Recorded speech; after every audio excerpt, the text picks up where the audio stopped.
और साथियों को और बहनों को जय भीम नमो बुद्धाय। और अभी आपने सुना है रेखा बहन जी का जोरदार भाषण, इतना जोश भर देती है कि आपका दिमाग इधर उधर कहीं हिल ही नहीं सकता। इतना क्षमा बांध देती है कि आप कहीं जाने की भी इच्छा करेंगे आप जा ही नहीं सकते। वो इतने उनकी बातों में जोश भरा है और इतना बातों में उनके ताकत भरी है कि आप लोगों को सुनने पर मजबूर कर देती हैं। ऐसा वो भाषण देती हैं। और उनके अलावा हमारी मुन्नी बहन जी हैं, विजय लक्ष्मी जी हैं, और भी हमारी बहनें कंचन नैना भी हैं, हमारी सारी बहनें हैं। सभी में ऐसे ऐसे गुण भरे गए कि आप सुनते रह जाएंगे और सुनते रह जाएंगे और कभी इनकी बातें खत्म होने का नाम नहीं लेंगी। तो ऐसी हमारी यहाँ की बहनें जो है लक्ष्य कमांडर बनकर के आप लोगों के सामने प्रस्तुत किया है, अपना अपना वाक्य और व्याख्यान किया है आप लोग। तो मैं भी उन्हीं में से हूँ। तो मैं ये कहती हूँ कि आजकल का समय जो है बहुत कठिन है, बहुत कठिन दौर है और आपने कितना दर्द सुन भी लिया है। और हम लोग कह रहे हैं कि बहनों से, भाइयों से, साथियों से कि अब आप लोग जाग जाइए। ये हमारा भारतीय समन्वय संगठन जो लक्ष्य है, ये हमारी प्रथम तो महिलाओं का श्रेय जाता है। ये हमारी महिलाओं के लिए ये लक्ष्य संगठन निकला था लेकर के, इसलिए कि पुरुष तो जल्दी बात नहीं कर पाते, हम लोग नहीं कर पाते, पर महिलाओं से हम लोग बात कर सकते हैं। एक महिला से जब हम बात करेंगे तो दूसरी महिला भी आएगी कि जी क्या बात हुई है, कौन आया था, क्या बता रही है। तो उसमें जो है महिलाओं में जिज्ञासा होती है कि यहाँ पर कोई नई महिला आई, क्या आपको बताया। तो हमारा जो संगठन है महिलाओं को लेकर के आगे बढ़ा है। तो हम महिलाओं के साथ साथ में हमारे पुरुष भी जागरूक हुए हैं। तो हमारा जो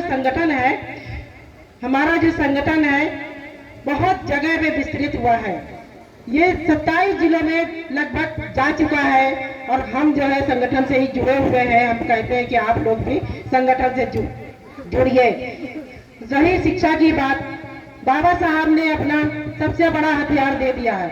उन्होंने बताया कि कलम से बढ़कर कोई हथियार नहीं है, इससे बड़ी कोई शिक्षा नहीं है। तो आप जो है कलम के महत्व को समझिए और इसको जितना भी आप आगे खींचेंगे, जितना चाहेंगे आप उसको खींचते चले जाएंगे। इतनी ताकत है कलम में, इतनी ताकत दिया है बाबा साहब ने। और ये पता है कि शिक्षा के बिना हमारे लिए कुछ भी नहीं है। शिक्षा जो है हम लोगों के लिए बहुत महत्वपूर्ण है।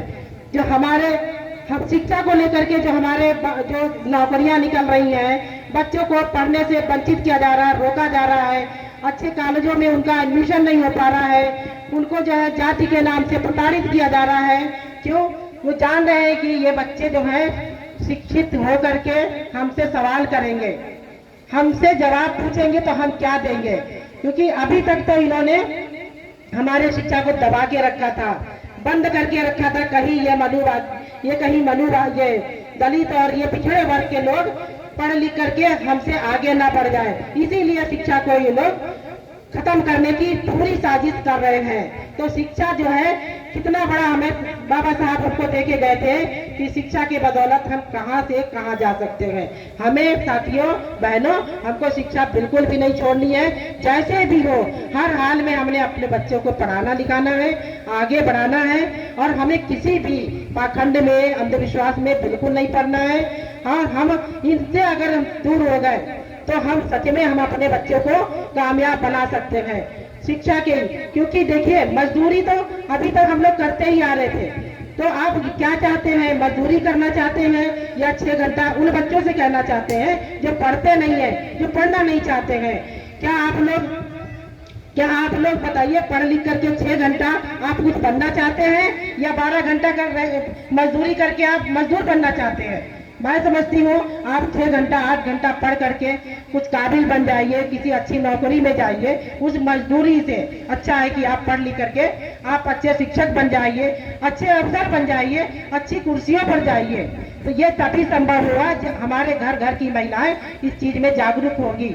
इसको जो है अपने घर से शुरुआत करेंगे, अपने टाइम से। आपका बच्चा हाई स्कूल में पढ़ रहा है या छोटे बच्चे पढ़ रहे हैं तो आपको समय देना पड़ेगा उन बच्चों को। देखिए उन मनुवादियों के उनमें देखेगा कि कितना अच्छा सिस्टम है। वो अपने बच्चों को पूरा पूरा समय देते हैं, चाहे वो गीत संगीत हो, चाहे वो शिक्षा हो, चाहे वो हायर लेवल की शिक्षा हो, पर वो शिक्षा को सबसे पहले रखते हैं और हम लोगों से काम कराते हैं। हम लोगों को वैसी बुद्धि रखना चाहते हैं ताकि ये लोग पढ़ लिख ना सके और बुद्धिमान ना बन सके।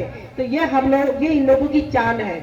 इन लोगों की चाल और भी है कि ये लोग चाहते हैं, ये लोग जब हमारे बीच में घुसते हैं तो क्या करते हैं, खुरापात की बातें करते हैं, उल्टी सीधी बातें करते हैं और फूट डालते हैं। यानी कि इन लोगों के फूट डालो और इन लोगों में आग भड़काओ, लड़ाई झगड़ा शुरू हो जाए।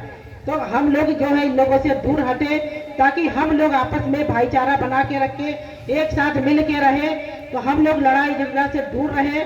हमारे साथ में बहुत अन्याय और अत्याचार होता है। हम लोग जो है बच्चे हमारे सुरक्षित नहीं रहते हैं। बाहर जो है आए दिन हमारे बच्चों के साथ में घटनाएं होती हैं।